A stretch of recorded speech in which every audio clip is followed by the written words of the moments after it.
Сега за първи път ли кормуваше в живота си? За първи път, да. Беше страшно. В началото, след това беше добре. Защо реши да се запишеш на шофьорски? Защото имам 2 деца. Единия на спорт в единия край на града, другия в другия край и просто трябваше.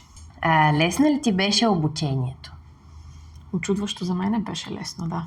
Някакси си го представях по-страшно, но като седнах зад волана, всичко беше наред. Страховете ми не се оправдаха. Сядаш и го научаваш.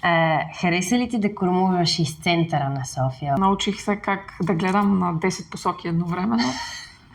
Вниманието си го разпределям между този пешеходец, дето пресичам коли от всякъде заобикалят. Така че да, беше полезно.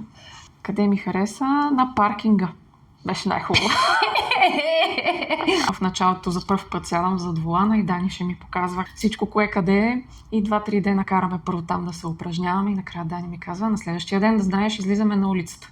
И аз бях, малко ме притеснява, малко ме е страх. Той вика, знаеш какво, ако искаш, изкарваме ти книжка само за паркинга и викаш, идваш тук да си караш. Тишина и мир или силна музика? За сега тишина и мир. Все още много се разсейвам от други неща, така че предпочитам да ми е тихичко. Какъв шофьор ще си ти? Нервен или спокоен? Спокоен. 30 км в час. Ще съм си чил. Намираш ли време да решаваш листовки? Сутрин, като пътувам за работа, вечерно обратно пак в градския транспорт, преди да си легна в место, чета разни глупости в интернет. Листовки. Само надигаш глава, да видиш коя спирка е, да не си я изтървеш. Между другото си изтървавах спирките на няколко пъти. Да. Как беше изпита ти по практика? Беше ми тегаво ми беше. Бях се спекла много. Но всичко беше наред. Кога ще си вземеш книжката откъде? 1 седмица. Нямам търпение.